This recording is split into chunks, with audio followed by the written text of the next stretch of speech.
And mixed with clouds at times. Daytime highs approaching 90, southwesterly winds around 5 miles per hour. Partly cloudy tonight. Slight chance of thunderstorms, lows around 72.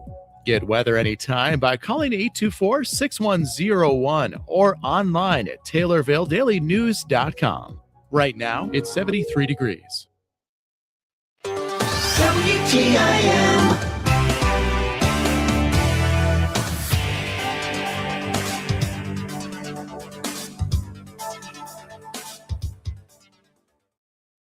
You're listening to WTIM, your information station. Time now for your expanded local news. I'm Reed Kamai. Taylorville residents are being reminded to know the rules before hitting the road on an electric bike.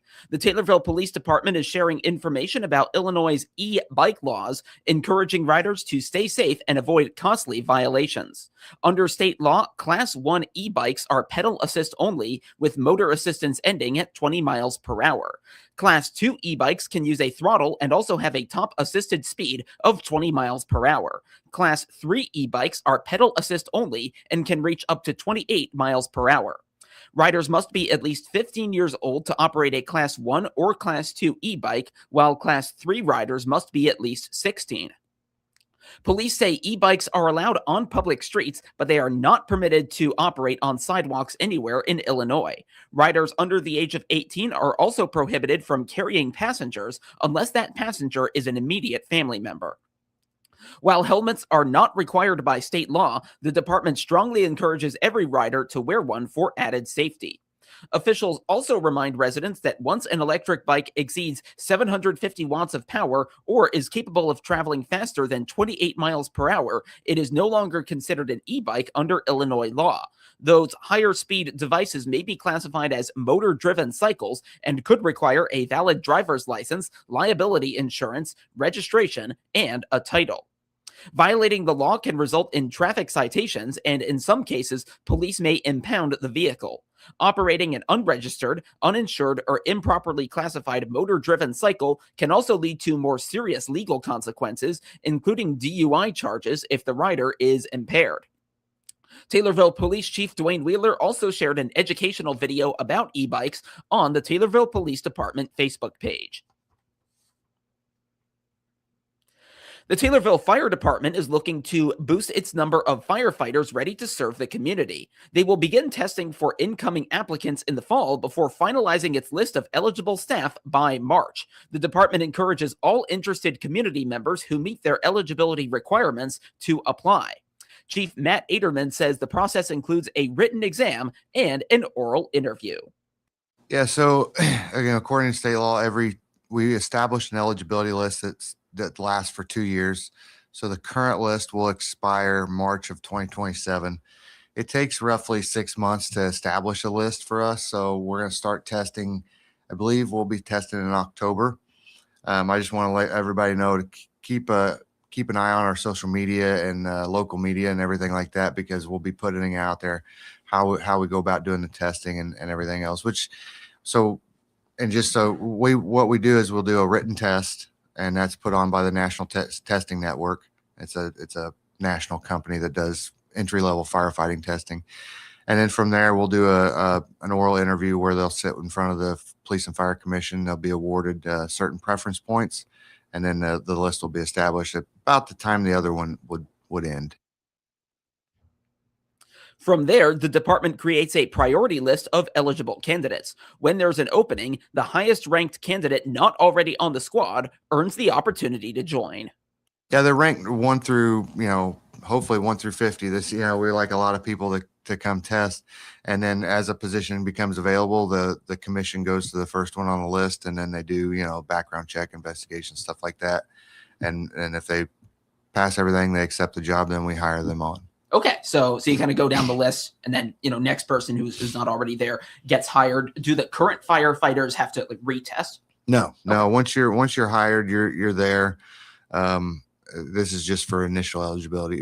The current firefighters test for captain's position and the assistant chief position, but they once you're hired, you're hired. Okay, and then so you did this, I guess now like a year and a half ago or a year ago, something like that. Okay. Yep.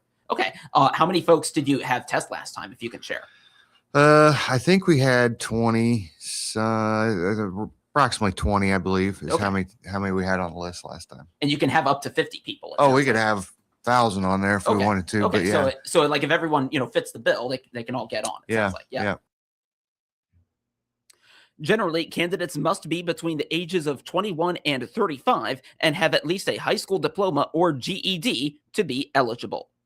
You have to be 21 at the time of hire, so you can take the test at 19 since the list is good for 2 years. Yeah. That's the minimum age that you can take it at.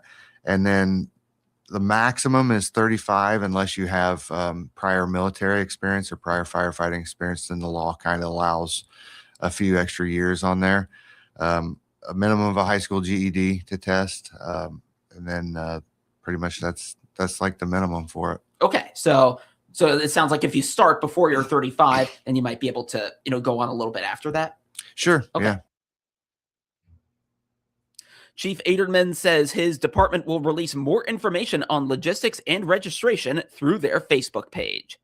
So we're going to be the written test will be in October. I think it's October 10th. But like I said, I just want to push it out there to everybody. You'll be seeing a lot about it probably in the next couple of weeks come out once the testing company opens the test up. Okay. So there'll be some options there. They can take the test online, or they can come in and physically take the exam in October. Okay. And then to sign up, is that information going to be kind of on the Facebook all that post? information will be there. Well, we usually have QR codes and there's like 3 or 4 different ways to test for the written test. So all that information will be pushed out.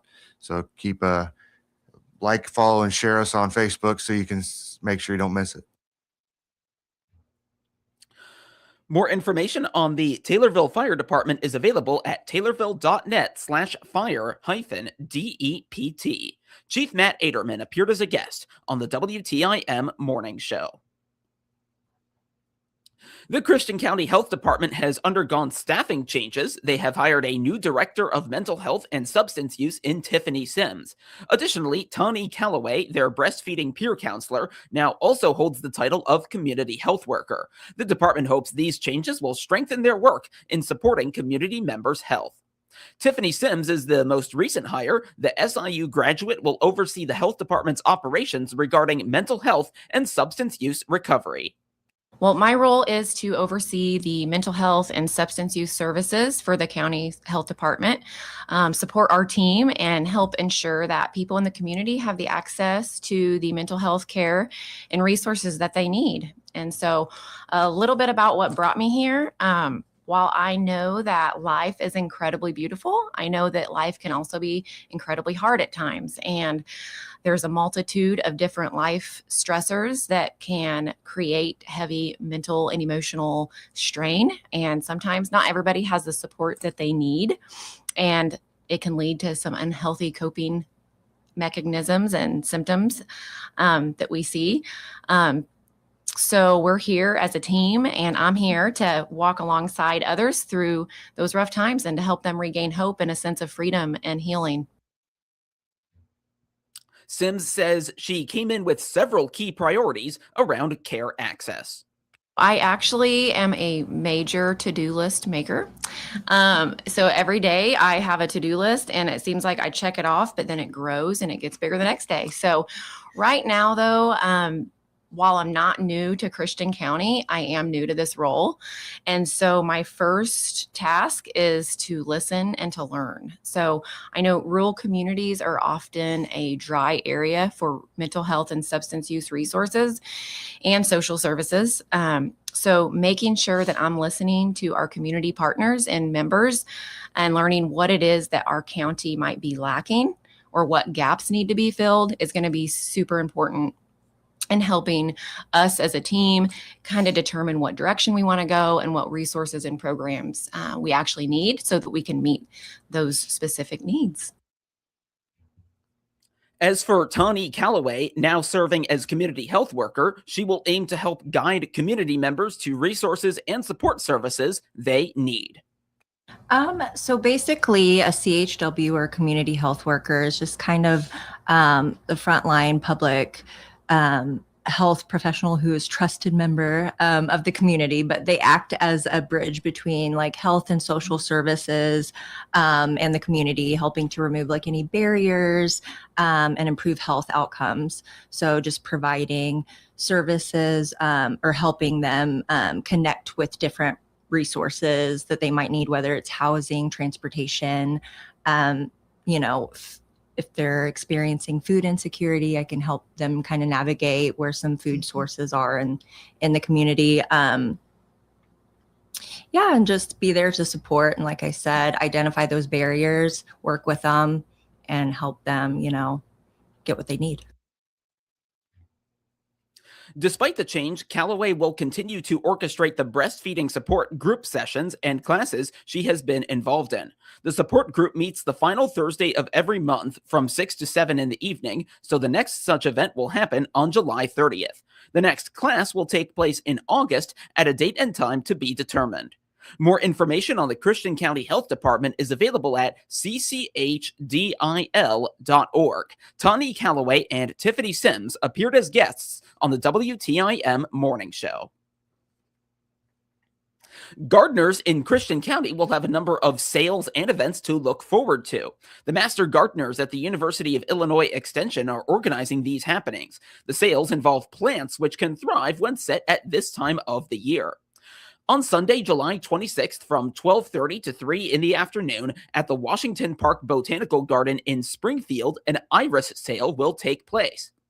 Later, a daylily sale will take place on Saturday, August 1st from noon to 3, also at the Washington Park Botanical Garden. Master gardeners Gwen Podeski and Kathy Knope say local groups which specialize in these plants will be present. The Springfield Area Iris Society. And again, those are hybrids. You're going to find Dutch iris, Siberian iris, the traditional flag iris, and just everything in between. Mm-hmm. Yeah. I don't know if they sell. I have a really neat one. It's a dwarf crested iris, and it's very low growing, and it's a native, beautiful little plant. So I don't know if they have any of those, but if they do, pick some up. They're fun. The Central Illinois Daylily Society sale, which will take place on Saturday, August 1st, from noon to 3 at the Washington Botanical Garden in Springfield. That's off of Fayette as you go down. And it's really a great time to buy some hybrids of most people. When they think of daylilies, they either think of the Stella d'Oro or they think of just the old ditch lilies. But these are hybrids, so you can get them in purple, white, red, pink, yellow, orange, just any combination of those colors thereof, and size flowers. So they are really something. The pair add that vendors will be available and eager to share advice with attendees. So those are places, and the nice thing, as Kathy was saying, the members are they're very informative, and we'll talk to you about all the irises, how to plant them, how to care for them, what pests you might have to worry about. So it's a great opportunity to pick up some things and also to pick up some tips. Join the groups. They're fun. I have been a member of Central Illinois Daylily Society, and I'm also a member of the Illinois Native Plant Society, which Kathy is. So that's a good fun thing. Podeski adds irises are typically planted earlier in the season, but can do well at this point in the year as well. Well, it's ideally, though, really these late summer to early fall times are the prime time to split irises, daylilies, hostas, the big perennials that a lot of us depend on to give our garden a look. As Kathy says, a look. So these are the great times to do that, provided that the fall rains are kind to us. You can get these split up. And that's why you'll find these two groups having their sales now, because this is the ideal time. I want to tell folks, I think with irises too, they sell these bare root. Yeah, they do. So you don't have to worry about, this is a little guide to how to plant, but you don't have to worry about that soil ball from the pot. It's bare root, and they label them, and and they're very much easier. So very it's much a lot easier. The extension was due to host a plant photography course in June, but it was postponed due to the heavy rains at that time. A new date has not yet been set. There will also be a tree walk, likely at Kitchell Park in Pana, at a date to be determined. We had hoped to visit the community garden and Emerald Gardens sometime this year with people, but we have had to reschedule that.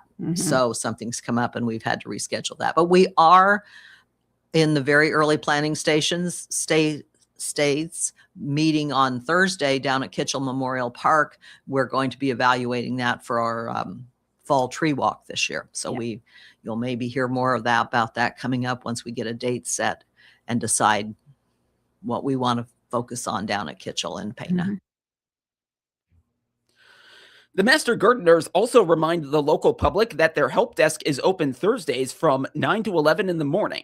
Community members can bring their questions or samples to the Extension's Christian County office at 1120 North Webster Street in Taylorville or call 217-287-7246. More information on the Master Gardeners is available at extension.illinois.edu/MG.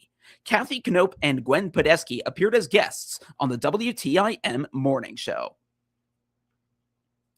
The Illinois Destinations Association recently held its election of its 2026-27 Board of Directors. The new board president is Corey Jobe, who is the current president and CEO of Great Rivers and Route Tourism Bureau based in Alton.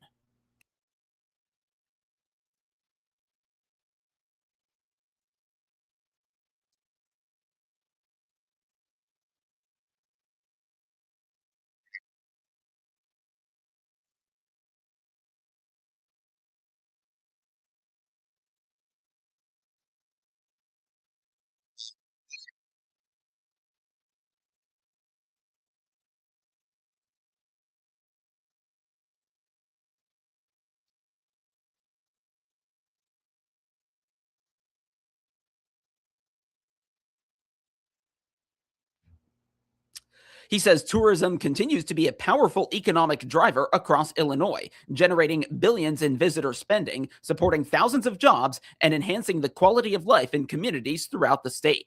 This is a one-year term expiring on June 30th, 2027.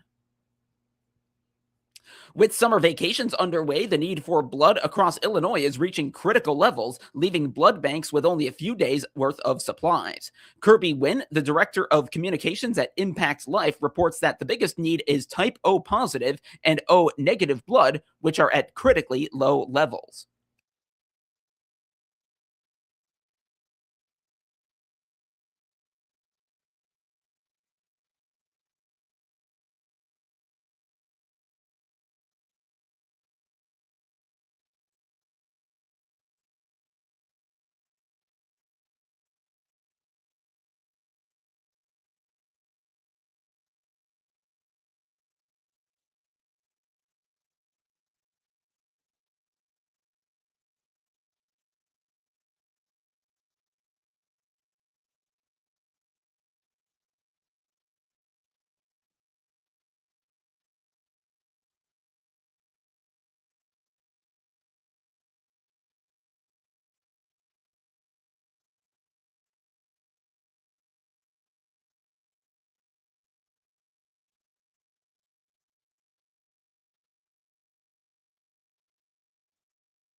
And I'll also note that type O negative blood is the universal donor, which means that someone with any blood type can safely receive O negative blood. Impact Life provides blood products to more than 120 hospitals across the Midwest, including states like Illinois and Iowa. To find a blood donation center, visit bloodcenter.org. Now to obituaries, which can be found at TaylorvilleDailyNews.com. 99-year-old Virginia Ruth Ream of Taylorville died on Monday. Visitation is today from 5:30 till 7:30 at Sutton Memorial Home in Taylorville. The funeral service will take place tomorrow at 11, also at Sutton Memorial Home. Burial will be at Oak Hill Cemetery. Arrangements are being handled by Sutton Memorial Home in Taylorville. 68-year-old John J. Joseph Belk of Taylorville died last Saturday. Visitation is this Monday from 4 till 7 at McClure Funeral Home in Taylorville. The funeral service will take place this coming Tuesday at 10:30, also at McClure Funeral Home. Arrangements are being handled by McClure Funeral Home and Cremation Services in Taylorville.